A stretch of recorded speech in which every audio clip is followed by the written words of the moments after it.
Assalamualaikum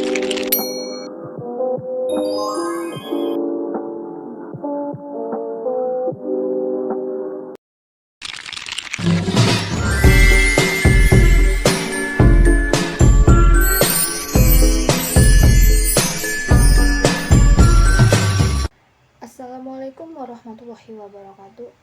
Perkenalkan, nama saya Suci Ramadhani dengan NIM A1A224016.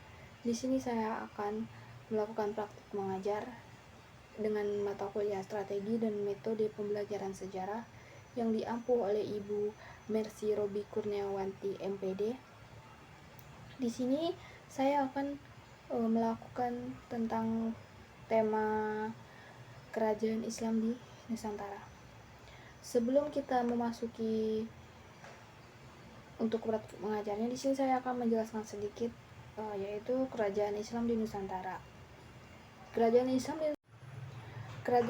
di Nusantara berkembang seiring dengan masuknya agama Islam melalui jalur perdagangan, dakwah, dan perkawinan sejak abad ke-13 Masehi. Para pedagang Muslim dari Arab, Persia, dan India berperan besar dalam menyebarkan Islam di wilayah pesisir Nusantara.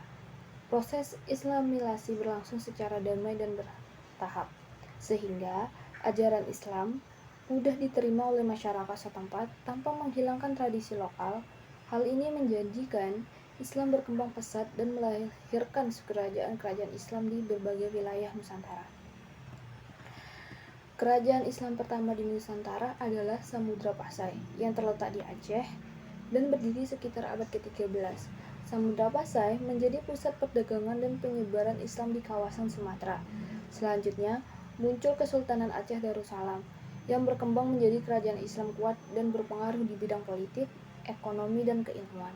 Aceh juga dikenal sebagai pusat pendidikan Islam dan hubungan internasional dengan dunia Islam.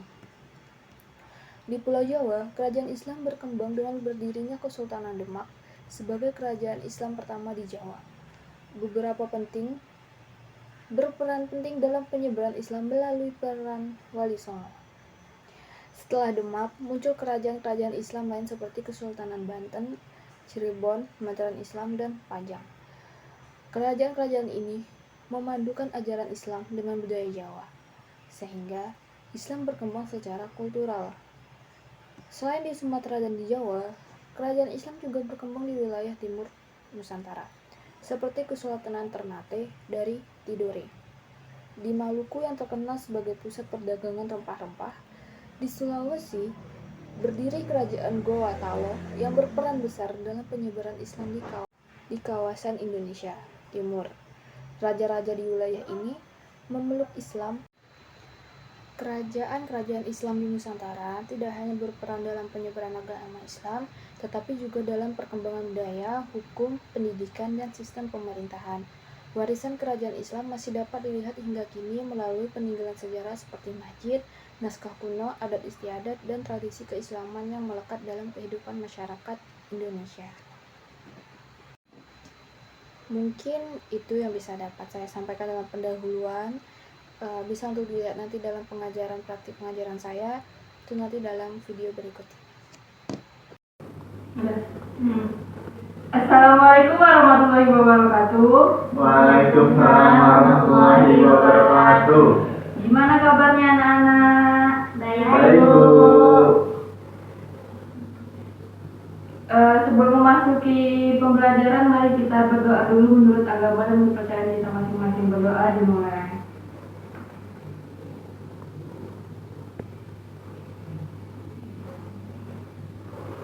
Berdoa selesai. Mari kita absen dulu. Sebelum masuk ini kita absen dulu ya, siapa yang hadir. Dia hadir, Bu. Elsa hadir, Bu. Risi Hadir, Bu. Baik. Ternyata hadir semua ya siswanya. Di sini Ibu akan ngasih sebuah gambar yang akan kalian materi. Sebelum ini kita akan mempelajari tentang Kesultanan Kerajaan Islam yang ada di Indonesia. Sebelum itu Ibu akan ngasih sebuah gambar yang akan kalian amati. Terus nanti kalian memberi amati dan berdiskusi. Terus nanti Ibu akan kasih gambarnya. Nanti Ibu akan kasih waktu untuk menjelaskan 5 menit. Dah. Ini ada gambar yang Ibu kasih ke kalian, jadi kalian bisa untuk melihat dan mengamati.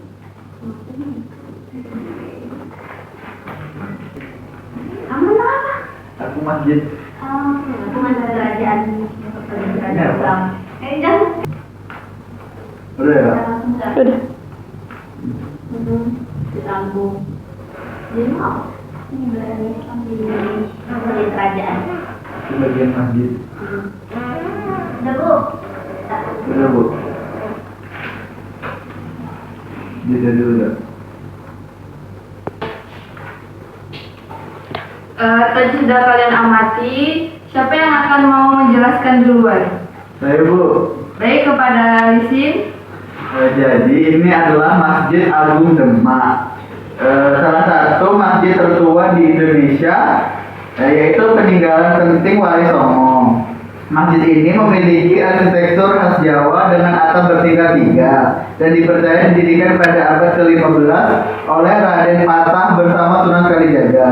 Masjid Agung Demak menjadi pusat penyebaran Islam pertama di Jawa dan menyimpan banyak nilai sejarah. Sudah Ibu. Baik. Terus siapa lagi yang mau menjelaskannya? Kami. Baik, kepada dia. Oke. Di sini ada kerajaan Kerlak yang merupakan salah satu kerajaan Islam tertua di Indonesia dengan raja pertama Sultan Alaiddin Syahid Maulana Abdul Aziz Shah. Kerajaan ini terkenal sebagai penghasil kayu kerlak dan emas. Mengalami masa kejayaan, lalu akhirnya bergabung dengan Samudra Pasir setelah terjadi berbagai penolakan politik. Dan Bu. Baik, terus siapa lagi yang mau selanjutnya? Saya. Ya, kepada Elsa. Nah, dari gambar yang saya lihat nih Bu, saya lihat gambar ini sepertinya tentang penyebaran Islam di Indonesia. Nah, dari sini terlihat bahwa Islam pertama kali masuk itu pada abad ke-13 melalui Aceh. Nah, penyebarannya dibawa oleh pedagang dari Gujarat, Arab, dan Persia. Setelah itu, Islam mulai berkembang di wilayah lain seperti Jawa, Kalimantan, dan Sulawesi. Nah, ini juga menunjukkan bahwa adanya kerajaan-kerajaan Islam seperti Samudra Pasai, Demak, dan Goa yang ikut menyebarkan Islam. Jadi, Islam itu menyebar secara bertahap melalui perdagangan dan kegiatan dakwah sampai akhirnya menjadi agama besar di Indonesia. Baik, tadi kan kalian sudah menjelaskan yang sudah kalian amati dari penyebaran, terus kesultanan, terus ada masjid. Tadi karena kita udah memasuki pembelajaran, kita kan akan mengakhiri pembelajaran hari ini. Sebelum untuk mengakhiri, apakah ada pertanyaan? Tidak ada Ibu. Baik. Baik. Ulangnya masih? Iya. Pulang. Baik, jika tidak ada pertanyaan, yang lebih menekankan lagi kerajaan-kerajaan Islam di Indonesia, di Nusantara itu berperan besar dalam penyebaran, perkembangan budaya dan kemajuan perdagangan di Indonesia. Terus kerajaan seperti Perlak, Samudra Pasai, Demak, dan Ternate menjadi pusat dakwah yang sudah tadi dijelaskan kepada kalian. Terus ada pendidikan serta jalur perdagangan internasional yang menghubungkan Nusantara dengan dunia luar. Melalui kerajaan-kerajaan ini, Islam berkembang secara damai dan berpadu dengan kebudayaan lokal, sehingga membentuk warisan sejarah dan peradaban Islam yang kuat di Indonesia hingga saat ini. Mungkin pembelajaran kita diakhiri sampai di sini. Bila ada salah kata, mohon maaf. Akhiri wabillahi taufiq wal hidayah. Wassalamualaikum warahmatullahi wabarakatuh. Waalaikumsalam warahmatullahi wabarakatuh. Di sini saya akan memperkuat lagi kesimpulan. Tadi kan di dalam video tadi saya sudah menjelaskan kesimpulannya. Mungkin di sini saya lebih menekankan lagi dalam kesimpulan apa yang sudah selesai saya lakukan dalam perencanaan praktik mengajar saya.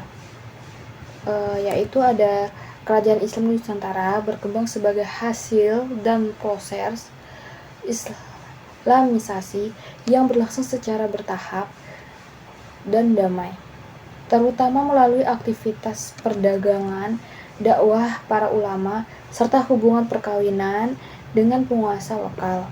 Proses tersebut memungkinkan Islam diterima secara luas tanpa menimbulkan konflik besar, sekaligus berpadu dengan tradisi dan budaya setempat.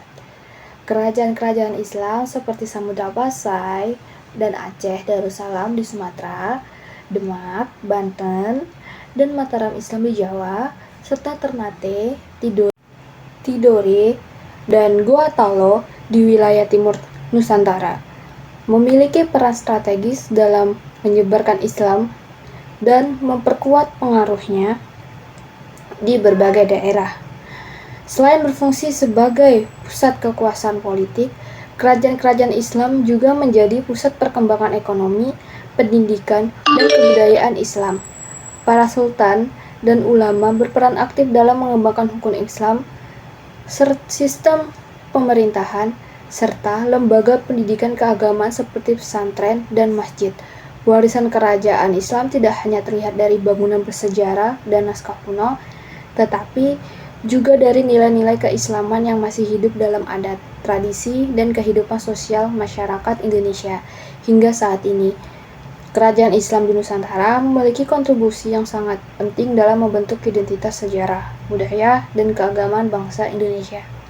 Mungkin itu yang bisa saya memperkuatkan dalam kesimpulan yang sudah saya paparkan dan dalam pengajaran praktik mengajar saya. Mohon maaf misal kalau ada salah kata, perbuatan, ataupun apa, saya mohon maaf. Saya akhiri, wabillahi taufiq wal hidayah. Wassalamualaikum warahmatullahi wabarakatuh. Mungkin topik saya kurang menarik, jadi mohon maaf. Bye bye.